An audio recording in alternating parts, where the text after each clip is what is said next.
11 days of Grand Europe trip with easy EMI of rupees 25,000 only with GT Holidays. நினைவில் நிற்கும் திருமணப்பட்டு விவாஹா தி Chennai silks.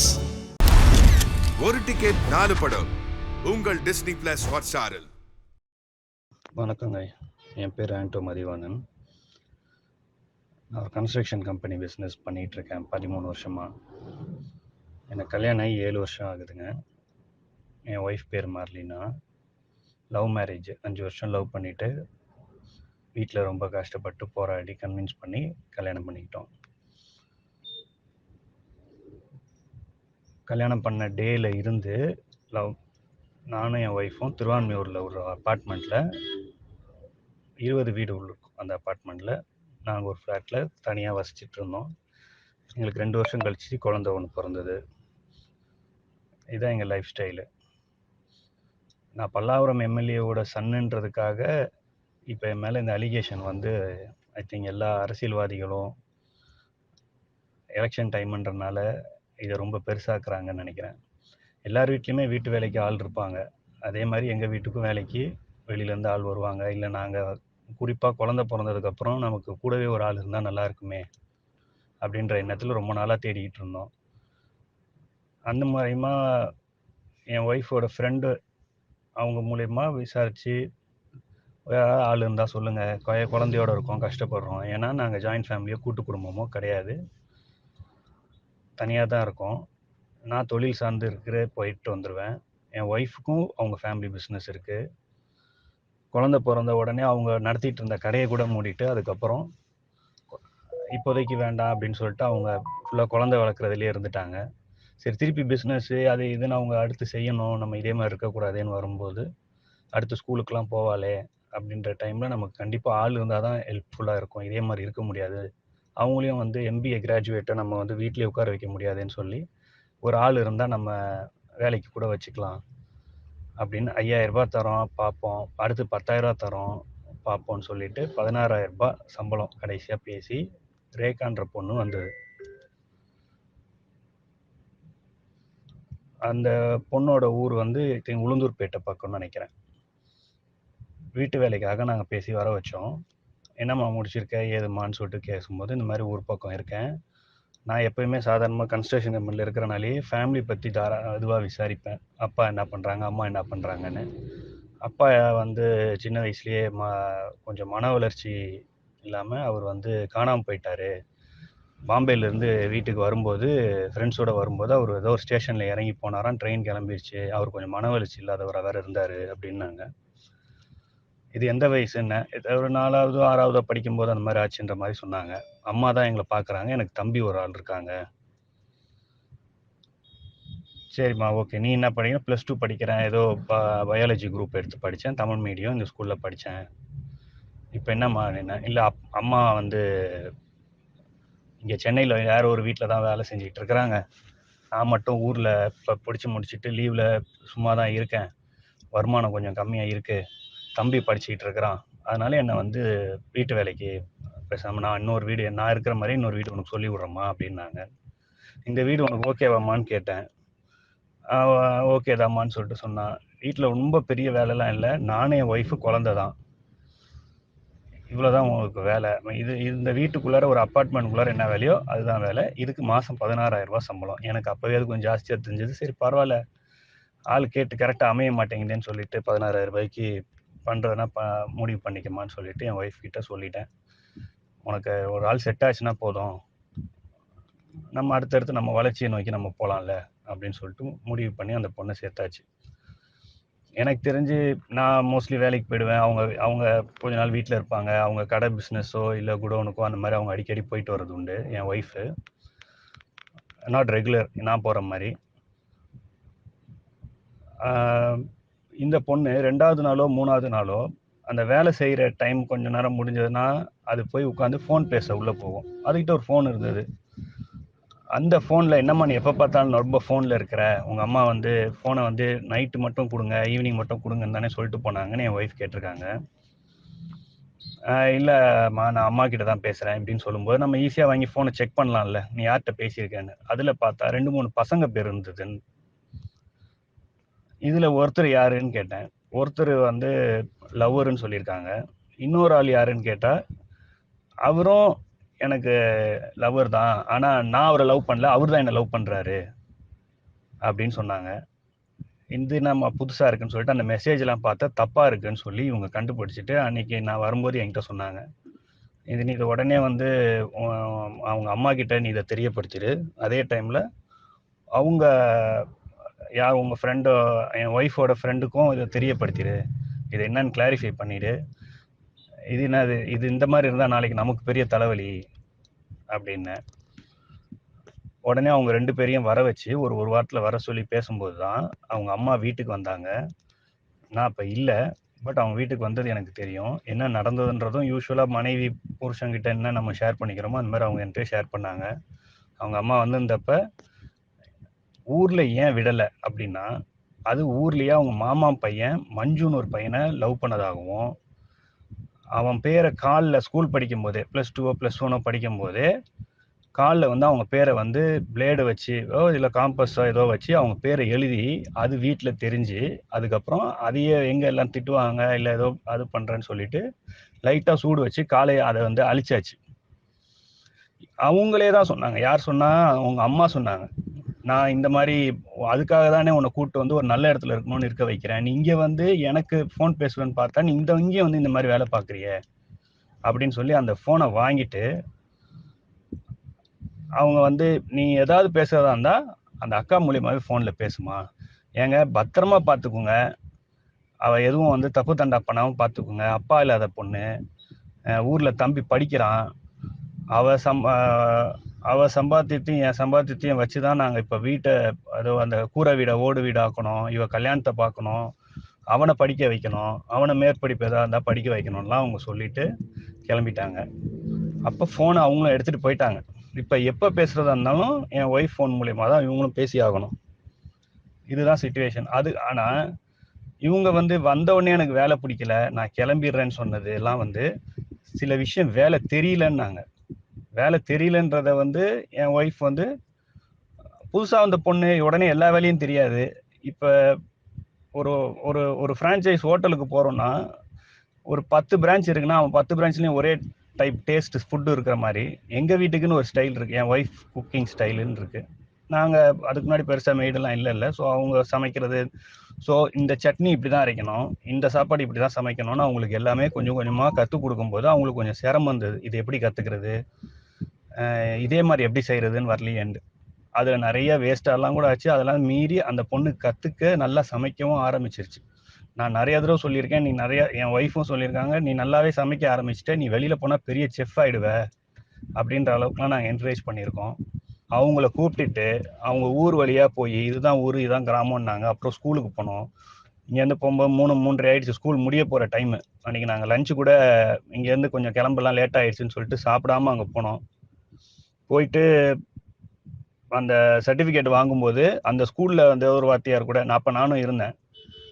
நீங்கள் யாருங்கன்னு கேட்டாங்க என் ஒய்ஃபா அவங்க கார்டியன்னு. அப்புறம் அவங்க அம்மா அங்கேருந்து யார் மூலயமா சொல்லியிருக்காங்க ஆல்ரெடி இந்த மாதிரி அவங்க கிட்ட இருக்காங்க, நீங்கள் அவங்க வந்து சைன் பண்ணுவாங்க என்ன எனக்கு பதில் அப்படின்னு ஃபோன் பண்ணி யார்கிட்டயோ சொல்லிட்டாங்க. அதுக்காக ஆஸ் அ கார்டியனாக என் ஒய்ஃப் போய் அந்த டிசியை சைன் வாங்கிட்டு நாங்கள் திருப்பி அவளை கூட்டிகிட்டு கிளம்பும்போது எங்கள் தாத்தாவும் பாட்டியும் ரொம்ப முடியாமல் இருக்காங்க, எங்கள் தாத்தா பாட்டியை மட்டும் நான் பார்த்துடணும்னு நினைக்கிறேன். நாங்கள் டைம் இருந்தால் பார்ப்போம், ஆனால் ரொம்ப பசி எங்களுக்கு இருந்தாலும் தாத்தா பாட்டியை பார்க்க போயிடலாம், இவ்வளோ தூரம் வந்துட்டோம் எதுக்குன்னு சொல்லிட்டு ரிட்டர்ன் போகும்போது அவங்க தாத்தா பாட்டியை போய் பார்த்தோம். அப்படியே அந்த வீடு கூரை வீடு ரொம்ப இதுவாக இருக்கும், நீங்களாம் ரொம்ப பெரிய இடம் அப்படின்னு நினச்சி எங்கள் மாமா ஒருத்தர் சித்தப்பாவை யாரோ வீடு கட்டியிருக்கிறாரு அவர் வீட்டுக்கு வாங்கன்னு சொன்னாங்க. அவர் வீட்டுக்கு உள்ளே போனோம். அவங்க பொண்ணுக்கு ஏதோ கல்யாணம் நடக்க போகுது அடுத்த 1 மாதத்துலன்னு கூட எங்ககிட்ட சொல்லிட்டு இருந்தாங்க, நீங்களும் எல்லாரும் குடும்பத்தோடு வாங்குங்க அப்படின்னாங்க. இல்லைங்க எங்களுக்கு வேலைலாம் ரொம்ப ஜாஸ்தி, பட் வர பார்க்குறோம் கண்டிப்பாக அப்படின்னு சொல்லிட்டு இந்த பொண்ணையும் கூப்பிட்டாங்க. நாங்கள் எல்லாம் பேசும்போது அங்கே சரி ஒரு ஞாபகத்துக்கு இந்த பொண்ணுக்கு சந்தோஷமாக இருக்குமேன்னு வாங்க ஒரு ஃபோட்டோ எடுக்கணுமேன்னு ஃபோட்டோவை கூட எடுத்து வச்சுருக்கோம். பட் எடுத்ததை நாங்களே மறந்துட்டோம். இப்போ தான் நாங்கள் இந்த பொண்ணு இதெல்லாம் கிரியேட் பண்ணும்போது நாங்கள் இதெல்லாம் எடுத்து வச்சுருக்கிறோம். இப்போ என்ன சொல்கிறாங்கன்னா நாங்கள் இவருக்கே கூப்பிட்டு போல அப்படியே கடத்தி கூப்பிட்டு போய் டிசி வாங்கிட்டு நாங்கள் அப்படி போயிட்டோன்ற ஒரு கம்ப்ளைண்ட் வச்சுருக்காங்க. ஏதோ ஒரு வீடியோவில் பார்த்தேன்,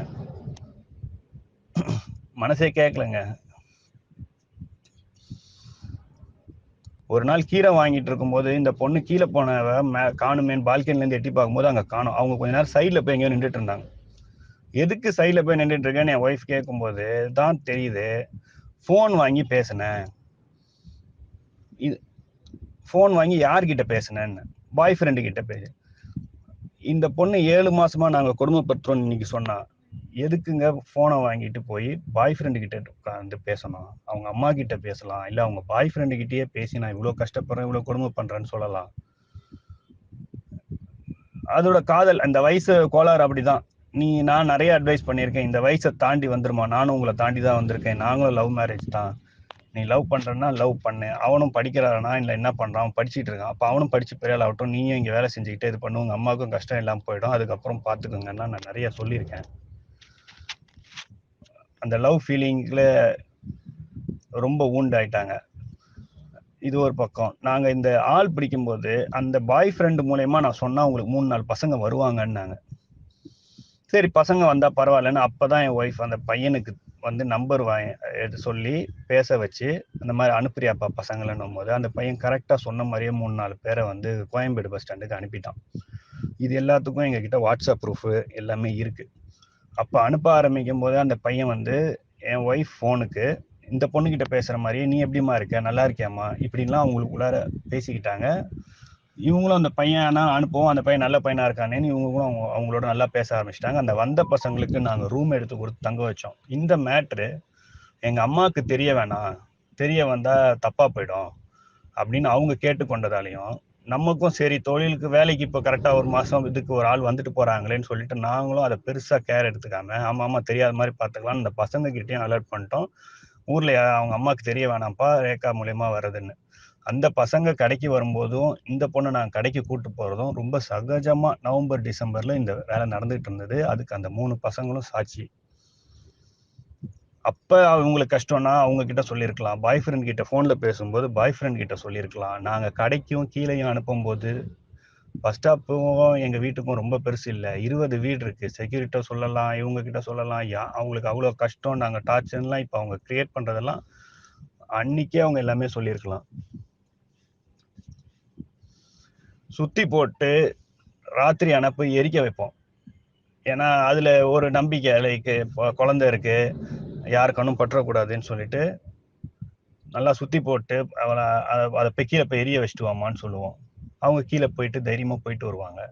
நாங்கள் கீழேயே அனுப்புறதில்லை, மேலே அனுப்புறதில்லை, நடுராத்திரியில் தான் நாங்கள் வெளில வந்து துணிக்காய போட அனுப்புவோன்றதெல்லாம் அற்று போய், அதை எங்கள் ஃப்ளாட்டில் யார்கிட்ட கேட்டாலும் சொல்லலாம், இந்த மாதிரி வேலை செய்கிற பொண்ணு இப்படி வந்துட்டு போகுது கொள்ளுது. இதெல்லாம் பரவாயில்லைங்க, அவங்களுக்கு தனியாக ரூமு தனி டாய்லெட்டுங்க, எங்கள் வீட்டில் அந்த அமைப்பு இருந்துச்சுன்னு சொல்லி அதெல்லாம் கொடுத்து வச்சுருக்கோங்க. நாங்கள் வீட்டில் தூங்கும்போது வீட்டை ஒன்றும் பூட்டிட்டோ இப்படி போடுறது இதெல்லாம் பழக்கமும் இல்லைங்க. அவங்க எப்போ வேணால் கதவை தந்துட்டு போயிருக்கலாங்க.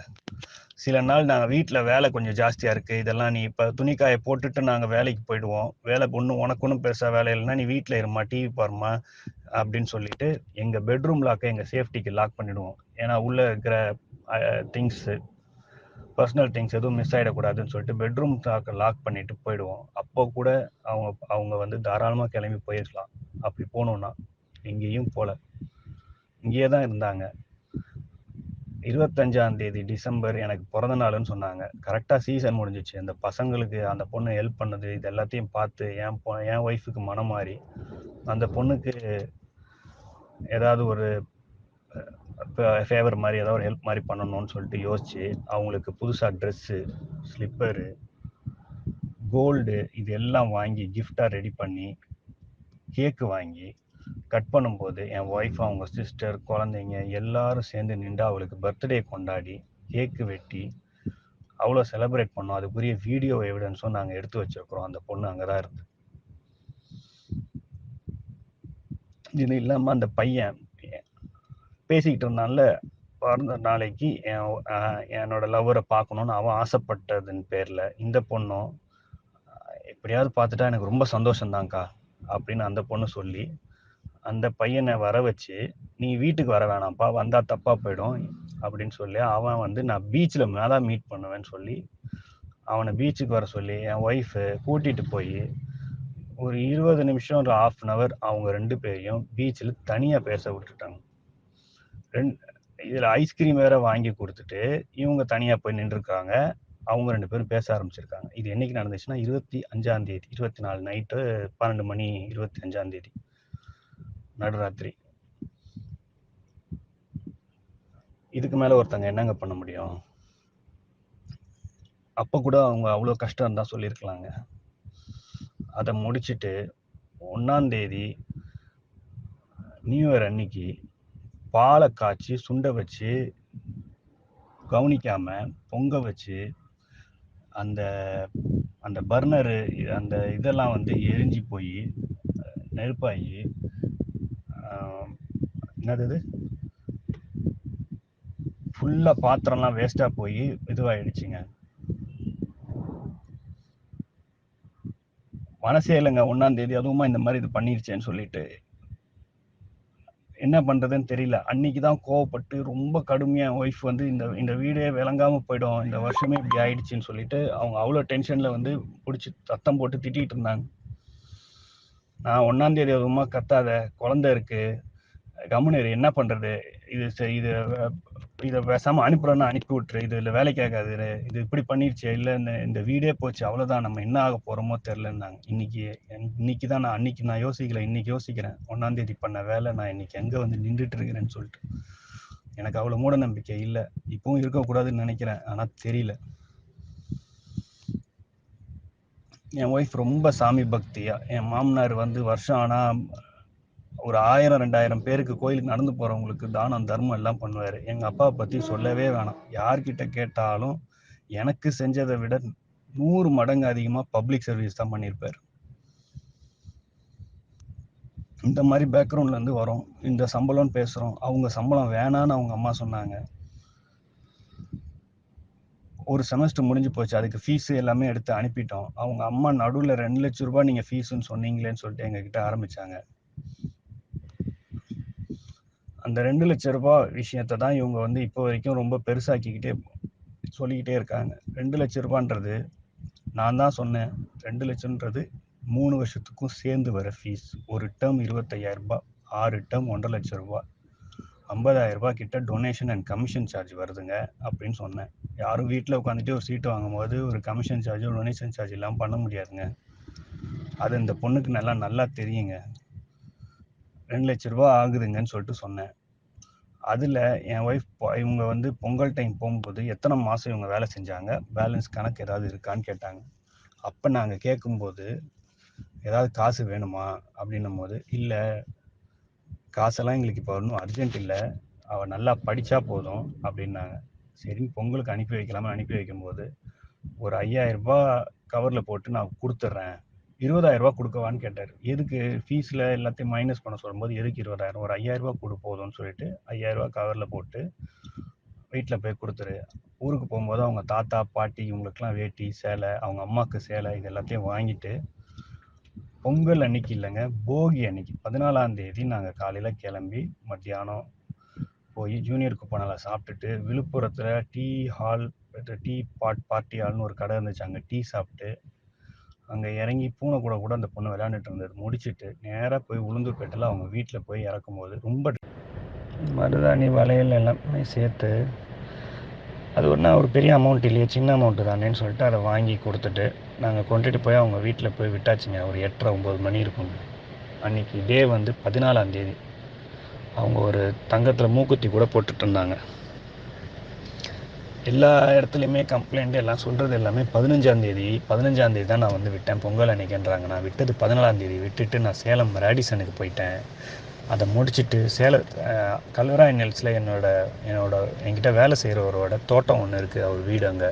அவர் குழந்தை பிறந்த நாளைக்கு 2-3 வருஷத்துக்கு முன்னாடி போனோம், திருப்பி கூப்பிட்டுட்டு இருந்தார். இந்த ஒரு கிராமத்து ஸ்டைலில் பொங்கல் கொண்டாடலாமேன்னு ஆசைப்பட்டு பிளான் பண்ணி சரி இந்த பொண்ணை இப்படி விட்டுட்டு நம்ம அங்கே போய் பொங்கல்லாம் கொண்டாடிட்டு சேலம் பக்கத்தில் எங்கேயாவது ஒரு 2-3 நாளைக்கு இருந்தால் ஏற்காடோ அந்த மாதிரிலாம் சுற்றிட்டு வரலாமேன்னு சொல்லிட்டு பிளான் பண்ணிவிட்டு வரும்போது உன்னை 14ஆம் தேதி கூப்பிட்டுக்கிறோமா, 18 ஸ்கூல் இருக்குது அப்படின்னு பிளான் பண்ணி பேசிட்டு கூட்டிகிட்டு போனாங்க.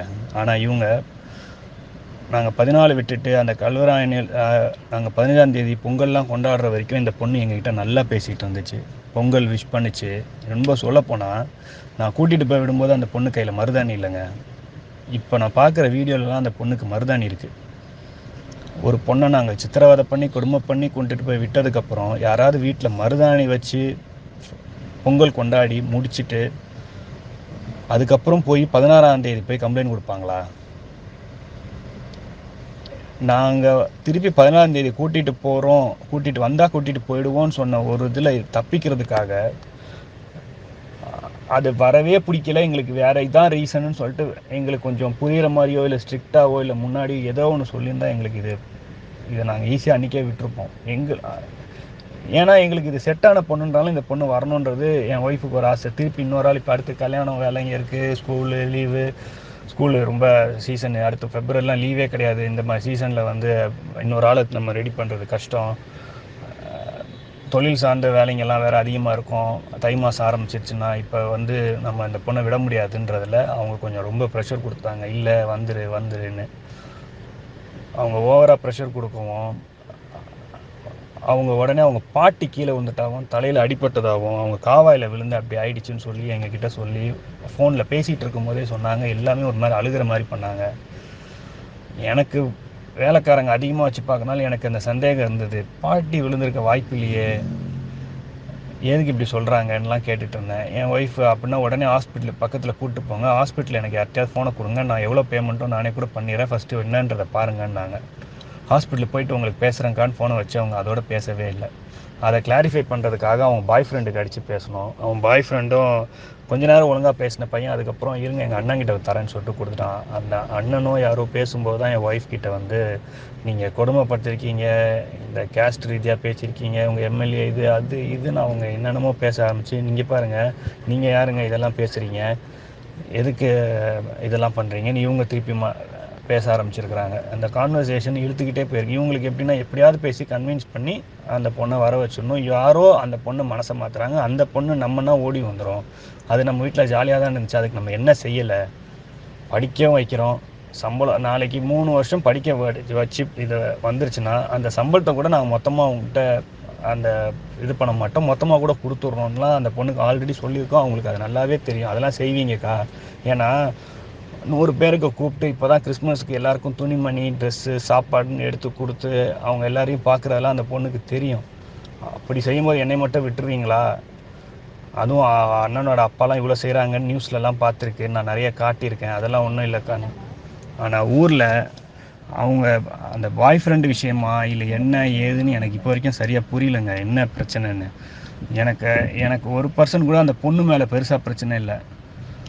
ஒன்று அந்த பாய் ஃப்ரெண்டு, இல்லை அவங்க அம்மா என்ன நினைக்கிறாங்க ஏதுன்னு தெரியல. அவங்க அம்மா இந்த படிப்பு நாங்கள் அமிச்ச வீடியோ அவங்க பேசுகிற இங்கிலீஷ் ஸ்லாங்லாம் இந்த பொண்ணு படிக்காது, இதை அங்கே போய் இருக்க வேணாம், இல்லை வேறு எதாவது நினைக்கிறாங்களா, கல்யாணம் பண்ணி வச்சிடணுன்னு நினைக்கிறாங்களா, இல்லை வேறு வீட்டுக்கு எங்கேயாவது இல்லை சம்பளம் அதிகமாக வேறு எங்கேயாவது அனுப்பிடலான்னு நினைக்கிறாங்களா, அவங்க என்ன கதைன்னு தெரில. நாங்கள் கொஞ்சம் ஓவராக ப்ரெஷர் கொடுக்குறோம். அண்ட் இதே சம்பளத்தை தான் நாங்கள் இன்னும் 3 வருஷத்துக்கு கொடுத்துட போகிறோன்ற ஒரு கணக்கு போட்டாங்களா எதுன்னு தெரியல.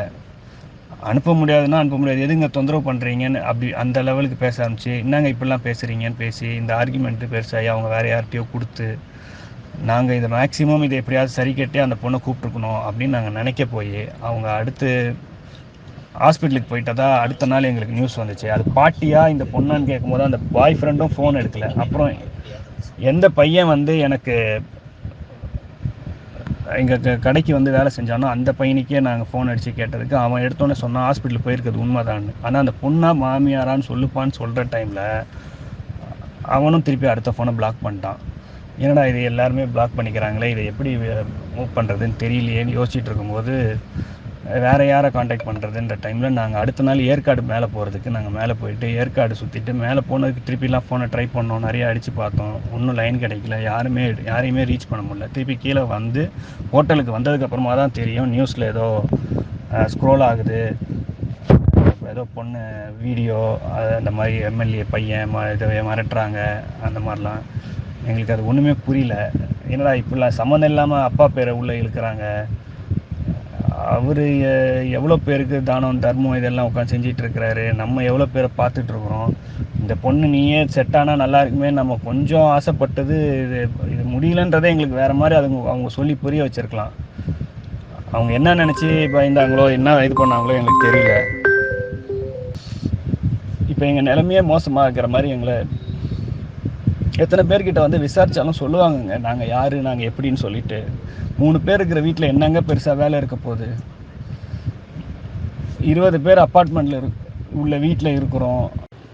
அப்புறம் டான்ஸ் ஆடுற வீடியோ மட்டும் ஒன்று அனுப்பிச்சு. தொண்டெல்லாம் அடைக்குதுங்க. நான் இதை எல்லாத்தையுமே உட்காந்து பேசிகிட்டு இருக்கணும், இதை நான் இன்னும் எத்தனை பேர்கிட்ட இதே மாதிரி சொல்லிகிட்டு இருக்கணும்னு சொல்லிட்டு. என்கிட்ட அவங்க பர்த்டே கொண்டாடின வீடியோ, அவங்கள வெளியில் கூப்பிட்டு போனது, அவங்க வீட்டில் எவ்வளோ சந்தோஷமாக இருந்தாங்கன்றது, அவங்க கைப்பட அவங்களோட பாய் ஃப்ரெண்டுக்கு அவங்க எழுதி வச்சிருந்த லெட்டர்ஸு, அவங்க என் ஒய்ஃப் மேலே எவ்வளோ பாசமாக ஒரு லெட்டர் எழுதி வச்சுருக்காங்க, அவங்களுக்கு கிஃப்ட் வாங்கி கொடுத்தது இது அதுன்னு அவங்க பாய் ஃப்ரெண்டுக்கு எழுதின மாதிரியே என் ஒய்ஃப் மேலேயும் சேர்த்து எழுதி வச்சுருக்காங்க. அதுவும் என்ன, நான் அவங்களுக்கு வாங்கி கொடுத்த லெகின்ஸாக அதோட அட்டையில் பேக் சைடில் ஃப்ரண்ட்டில் இல்லைன்னு போட்டு எழுதியிருக்காங்க. அதில் ரொம்ப குறிப்பாக பர்த்டேக்கு வாங்கி கொடுத்ததுலேயும் பாராட்டி எழுதியிருக்காங்க. 1ஆம் தேதி நான் பண்ண தப்பை நினச்சி நான் ரொம்ப வேதனைப்படுறேன் அப்படின்னு சொல்லி ஃபீல் பண்ணி எழுதியிருக்காங்கங்க. அந்த ஃபீல் பண்ண பொண்ணு தாங்க எங்களை இவ்வளோ ஃபீல் பண்ண வச்சுருக்கு. இப்போ இன்னும் இது சம்மந்தமாக ஏகப்பட்ட ஆதாரங்கள் என்கிட்ட இருக்குது. என்னோட தற்காப்புக்கு நாங்கள் என்னென்ன கிடைக்குமோ நாங்களும் சேகரித்து வச்சுட்டு தான் இருக்கோம். நாங்கள் அவங்கள மாதிரி வெறும் அழுதுகிட்டே வந்து இப்படி வந்து சொன்ன உடனே மீடியா கவரேஜுக்காக நான் உட்காந்து அதை செஞ்சால் இது கிடையாது. நான் அந்த பொண்ணை எதுவும் மட்டமாகலாம் சொல்ல வரல. அவங்க யார் என்ன மோட்டிவ்னு எனக்கு இது வரைக்கும் தெரியல. பட் அவங்க தெரியல இதில் என்ன எலெக்ஷன் டைம் வச்சு இதை இது பண்ணுறாங்களா இல்லை என்ன காசுன்றது தெரியலங்க. இதே மாதிரி வர பிடிக்கல, அதையே யாரும் அவங்க இவ்வளோ பண்ணுறவங்க யார் மூலயமாவது ஏங்க வர பிடிக்கல அப்படின்றத சொல்லி இதையே எங்ககிட்ட சொல்லியிருந்தாலும் இந்த மேட்ரு அவ்வளோ ஈஸியாக முடிஞ்சிருக்கோங்க.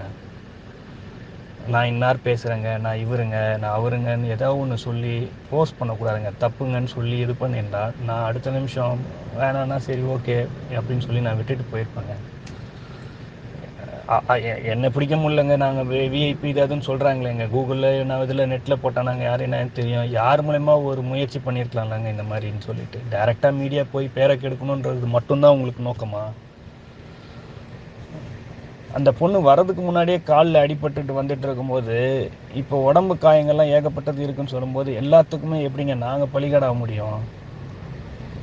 அதுக்குன்னு ஒரு ரூமும் டாய்லெட்டும் கொடுத்ததுக்கு மேலே என்னங்க நாங்கள் கொடுக்க முடியும்? நாங்கள் ஒவ்வொரு டேவாக நாங்கள் எங்கேயாவது வெளியில் போகும்போது என்னென்ன ஃபோட்டோலாம் வச்சுருக்கிறோமோ நாங்களும் எல்லாம் வச்சுருக்கோம். 2 மாதம் கழித்து நானும் அதே பொண்ணை கூட்டிகிட்டு போயிருக்கேன் அவங்க வீட்டுக்கு. அப்போ கூட பார்த்து ஏதாவது சொல்லியிருக்கலாம். நான் இப்படியே நிச்சயது நான் என் ஒய்ஃபை இதே மாதிரி ஒரு ஆடியோ போட சொல்கிறேன். 11 days of Grand Europe trip with easy EMI of rupees 25,000 only with GT Holidays. நினைவில் நிற்கும் திருமணப்பட்டு விவாஹா தி சென்னை சில்க்ஸ். ஒரு டிக்கெட் 4 படம் உங்கள் டிஸ்னி பிளஸ் ஹாட்ஸ்டாரில்.